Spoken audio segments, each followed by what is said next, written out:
one book I could encourage you to get as a beginning teacher, and actually before, it is this book, Teaching with Love and Logic, by Jim Fay and David Font. This book has been out quite a few years, but we actually embraced it about 6 years ago, and I'm into my 19th year of teaching, and 6 years ago, I really changed my classroom environment, okay? And we come with a lot of the stronger, more serious behaviors at our school, and this is just a well-developed way of living, period. They do have parenting with love and logic for teens, for children, talking about the sense of entitlement a lot of our kids are growing up with today. They have some of that, but the foundation is love and logic. And what they talk about are, we really are different types of teachers. Helicopters, their primary goal is to hover and rescue. They do the students thinking and working for them. They tend to whine and complain because they're like, oh, I'm working so hard, and the kids aren't getting it. Well, you're not allowing them to. You're that helicopter teacher who comes in and rescues them because you don't want them to fail. If you're a special ed major or a really young K2 class, that is me. I wanted to save all the children and just rescue them from all those little failures. Drill sergeants thrive on having power over others, makes lots of demands and tells students how they should behave. And they also are very threatening. And if you think back to your childhood education, I guarantee you had all three of these teachers. You could probably say, oh yeah, Miss So-and-so was the drill sergeant, Mr. So-and-so was the helicopter. And then the consultants. Most stratifying teaching style, according to Love and Logic, these teachers are in education for a purpose. They love kids, and they love learning, and they listen to the students and provide choices. And the bottom line for Love and Logic is teaching our children how to make better choices. Believe it or not, I have kindergarten through second grade, and my 5-year-olds are learning already in the 5th week of school. When they get frustrated, they have a choice to go take a break. And they're starting to raise their hand and say, Miss Barrow, I'm frustrated. I need to go take a break. Did I say you need to go to timeout? No. We have taught them that it's okay, and they are in control of the choices. If you ever walk into a classroom and you have a student that sits there and you say, okay, it's time to do our writing, and Kim's not going to do anything. Kim may sit there for 5 hours and not do anything. And believe me, we've had Kims in our classroom, in our school. I can't make that child do that writing. You cannot control your students. You can teach them to control themselves. So again, this is by far one of the best books. We actually embraced it as a school system in the past 2 years, and it really has made a big improvement on our teaching. Not the kids, that comes with it, but it makes a huge improvement with our classrooms. The goals are, the principles are to enhance students' self-concept by nurturing behavior, confidence, and responsibility. So it kind of ties in the missing curriculum.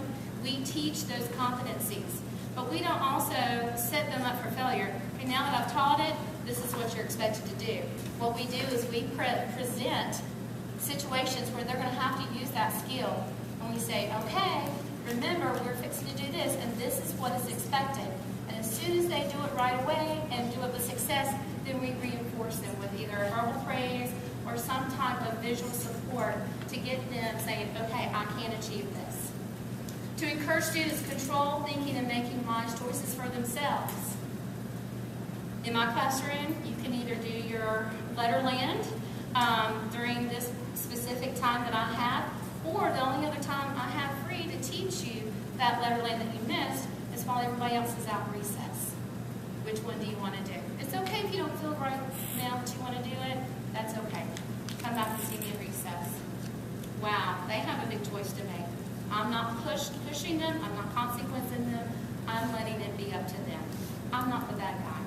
And then they, in turn, have the consequence. They choose, and they're in the worst mood right now, but they don't have to do it. They can come back during recess and say, gosh, I wish I had gotten myself together earlier and gotten this over with, just like we do. How many times you procrastinate and you go, gosh, I wish I had done that last week. Okay, so you learn by doing to make those wise choices for yourself. Love and Logic also talks about providing consequences with compassion, empathy, and understanding versus anger. Ms. Bandy shared with you turning your words into gold. This is a fabulous list, and you could probably create more on your own to say, okay, this is what could be said. You don't have to say it in a very aggressive manner, that a lot of this could be said very aggressively, but this is the way I'm going to respond. So I'm just going to pick one example. Open your books to page 54. Well, everybody might be under the table, and I could very quickly get frustrated that Johnny's over here tapping his pencil, and he's not turned it to page 54, and Susie's over here, she's still trying to get her book. I can simply say, I'll be working from page 54, and it takes me out of the whole equation. Or I will begin when everyone is on page 24. It takes me out of that whole equation of controlling that classroom. I'm just going to sit and wait, and it reduces my stress. To hold students accountable for the choices and decisions and help them learn problem solving by using empathy and logical consequences. One of my greatest quotes from Jim Fay is probably so. So my son is actually a student that came here as a kindergartner, and I fostered to adopt him. The adoption was final last month. Yay! After all these years. But what I had to really do here at school and at home was to say, okay, I'm sad for you that this happened, but guess what? I didn't do it to you. Okay? So when you use the Love and Logic approach, your children, your students can't come back and argue with you, fight with you, because it has been their choice and they have driven that consequence. And you can just say, probably so. You know, some of my students come up and say, but if I don't do it now, I'll miss recess. Yeah, probably so. Let me know what you're, and I do. And then they look at me like, you know, because it just puts it right back on them. And that is probably so is one of my favorites too. To say, and throughout the whole book, they give you all of these little tiny techniques and steps to inspire you to do it. I have friends of mine that say they use it with their spouses. It works. I didn't want to call anybody out, Lisa. So, confronting discipline myths. The second one, second handout, delayed or anticipatory consequences. We just wanted to touch on this for a brief second. Jim Klein and Charles Fay and Mr. Funk believed in addressing principles advocated by other approaches. The myth number one, students should be warned in advance of the consequences for violating rules.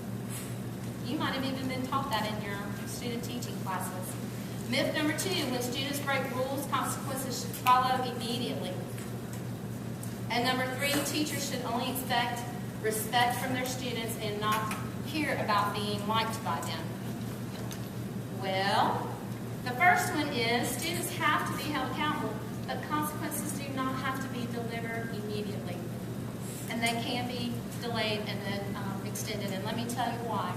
If I am in the process of handling a student situation, maybe it's just completely disrupted your class, you automatically may send them to the principal.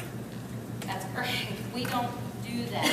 We try to deal with it in the classroom, and we automatically say, you know what, Kim, I noticed this happened, but I'll get back to you in a little while. And I just keep on teaching. It has not disrupted my teaching one moment. Okay? She's going to be sitting there, probably, most likely not going to keep stirring it up, because she's already fearful of what's coming next. She's having to think. I'm not thinking about it. I'm teaching. I don't have time to think about it right now. So what I do is I may come back to her in the afternoon and say, you know what, Kim, remember when this happened? Well, guess what? I just got so busy today, I just have not had time to consider it. I'll get back with you first thing in the morning. Come and see me and we'll talk about it. Okay? Again, she's having to sit there and think, oh my gosh, what is going to happen? And not going to get a phone call tonight. All of these things are going through her head. I am not putting forth that work. I'm not stressed. I'm not upset. I'm not angry. I'm cooled down. And then that evening, I will come up with a logical consequence. So logical being, wow, Kim disrupted my class and she didn't get to complete her work. So logically, I'm going to say, first of all, she needs to complete her work, right? That's what she really messed up on. I'm going to find a logical time for her to miss something really fun to get her work completed, okay? But I'm not going to say, okay, Kim, because you missed your work, you're going to write this sentence, I will not miss my work 1,000 times, okay? And believe it or not, guys, some teachers still have students write the sentences as a consequence. So be careful. Students do not always need to know in advance what the consequences of problem behavior can be. So I can walk into the grocery store with my son, and I'll say, gosh, I am so sorry you did that. You know, I'll talk to you a little bit later about it. He has no idea. I didn't go in and set him up and say, okay, this is what I expect, this is what I expect. Because by the end, if he's done something that I really need to address, you know, I'm dealing with it all throughout the store. It messes up my time, my teaching. And then teachers need to work on establishing relationships of respect and rapport with students. And we use this a lot, I think, at our school, among our classrooms, different classrooms. If I notice a student is having a bad day and he might not be in my classroom, I may go up and say, no, Audrey, I noticed that this morning when we were doing art, you did a beautiful piece or a piece about your dog. You must really like your dog, okay? It was very simple. You must love your dog. I noticed. It's called the I noticed statement. It's in the book. I have already built that rapport just by saying I noticed something. I didn't attach a value to it, my own value. I didn't say, oh, I love it. You noticed I corrected myself and said, you did a beautiful. That was inflecting my